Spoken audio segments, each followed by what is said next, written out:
Now let's talk chicken, specifically Kentucky Fried Chicken. Its story starts with a man named Harland David Sanders. Born in Indiana in 1890, Sanders had a tough early life. He worked many jobs. He was a steamboat pilot, a railroad fireman, and even a lawyer for a bit. None of these really stuck, but Sanders was persistent. He was always looking for the next opportunity.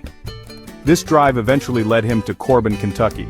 There, during the Great Depression, he ran a small service station. People needed to eat, even in hard times. Sanders saw a chance. At his service station, Sanders opened a little dining area. He called it Sanders Court and Cafe. He wasn't serving fancy food, just good, honest meals for weary travelers, things like country ham and steak, and of course, fried chicken. His fried chicken started to get noticed. People weren't just stopping for gas anymore, they were stopping for his chicken. It was becoming a local sensation. Sanders knew he had something special. This wasn't just any chicken, it was chicken. He paid attention to what his customers liked. He listened. He learned. So, what made his chicken so special? Well, Sanders was a tinkerer, he experimented. He wanted a flavor that was unique, unforgettable. He developed a secret recipe. A blend of 11 herbs and spices. Yes, 11. That number is important. The exact combination, well, that's one of the best kept secrets in the food world. Think of it like a culinary Fort Knox. Alongside the spices, he perfected his cooking method. He started using a pressure cooker. This was a game changer. It cooked the chicken faster than pan frying, and crucially, it kept the chicken incredibly moist and tender. Science in action, folks. The winds of change blew in. A new interstate highway, I-75, bypassed Corbin. This was bad news for Sanders Court and Cafe. Fewer travelers meant fewer customers. Sanders was in his 60s now. He could have retired, but that wasn't his style. He had this amazing chicken recipe. He decided to franchise it. He hit the road. In 1952, he convinced Pete Harmon in Salt Lake City, Utah to sell his chicken. Harmon was the first franchisee. He's the one who coined the name Kentucky Fried Chicken. And that iconic bucket of chicken? That was Harmon's idea too. Smart man. With his first franchise secured, Colonel Sanders didn't slow down. Not one bit. He was already in his mid-60s, an age when most folks are thinking about rocking chairs. Not Sanders. He donned his now famous white suit and black string tie. He became a walking, talking advertisement for his chicken. He traveled across the United States. He'd drive from town to town. He would walk into restaurants. He'd offer to cook his chicken for the owner and their staff. If they liked it, he'd make a deal. A handshake deal often enough. His persistence was incredible.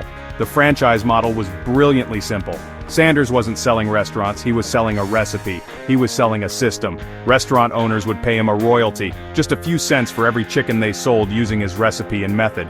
This allowed for incredibly rapid growth. Think about it. Low investment for the franchisee, a steady income stream for the Colonel. It was a win-win, and it worked. Dozens, then hundreds of restaurant owners signed up. They saw the lines, they tasted the chicken. They wanted in on this Kentucky Fried Chicken phenomenon.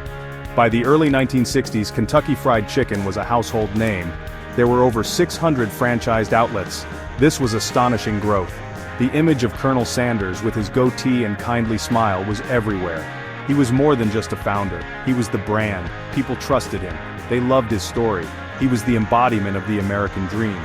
His face on the sign meant good, consistent chicken. It was a powerful marketing tool, even if it was just one man's genuine passion. This personal touch was key to the early success.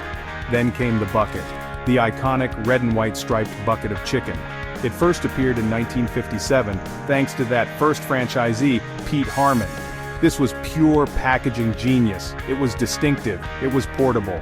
It kept the chicken warm. It was perfect for families on the go, or for a picnic, or just a Tuesday night dinner. The bucket became synonymous with KFC. It's recognized instantly all over the world. It wasn't just a container, it was a symbol of shared meals and good times, a simple idea with a massive impact.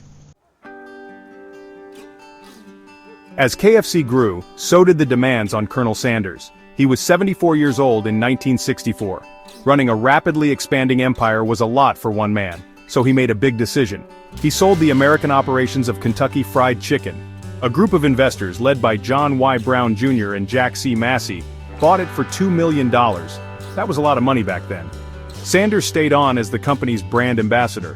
His face was still the face of KFC, but he wasn't in charge of the day-to-day business anymore. This was a major shift. The new owners had big plans. They wanted to grow KFC even faster, and they did. The number of restaurants exploded, but with rapid expansion came challenges. Quality control became a big one. It's hard to make sure every piece of chicken tastes the same across thousands of locations. The Colonel, ever the perfectionist, was not always happy. He was known to visit KFC kitchens unannounced. If the chicken or the gravy wasn't up to his standards, he let people know, loudly. He felt they were cutting corners and tarnishing his legacy. KFC changed hands again. In 1971, Hueblein Inc., a food and spirits company, acquired it. Hueblein had experience with big brands. They continued to expand KFC, but the corporate environment was very different from the Colonel's homespun approach. Then in the 1980s, another change. R.J. Reynolds Industries, the tobacco giant, bought Hueblein in 1982. This meant KFC was now part of a massive conglomerate. Each new owner brought different management styles. They brought different corporate cultures. The focus shifted more towards profits and market share. The 1970s and 80s were also a time of increasing competition. Other fast food chains were rising. McDonald's was huge. Burger King was growing. New chicken players entered the market. KFC had to fight to keep its top spot. They introduced new menu items. They experimented with different advertising campaigns. The core of the business, that original recipe chicken, remained, but the company had to adapt to a changing marketplace. It was a period of significant evolution, and sometimes a bit of turbulence for the brand. A major turning point for KFC arrived in 1986. PepsiCo Inc. acquired the company. Yes, the soda people. PepsiCo already owned Pizza Hut and Taco Bell. Adding KFC created a powerful trio of fast food giants. This acquisition brought significant resources to KFC. PepsiCo had deep pockets. They had global marketing expertise. They understood how to manage large franchise systems. This move set the stage for KFC's next big wave of growth, especially on the international front. It was a strategic play that paid off handsomely.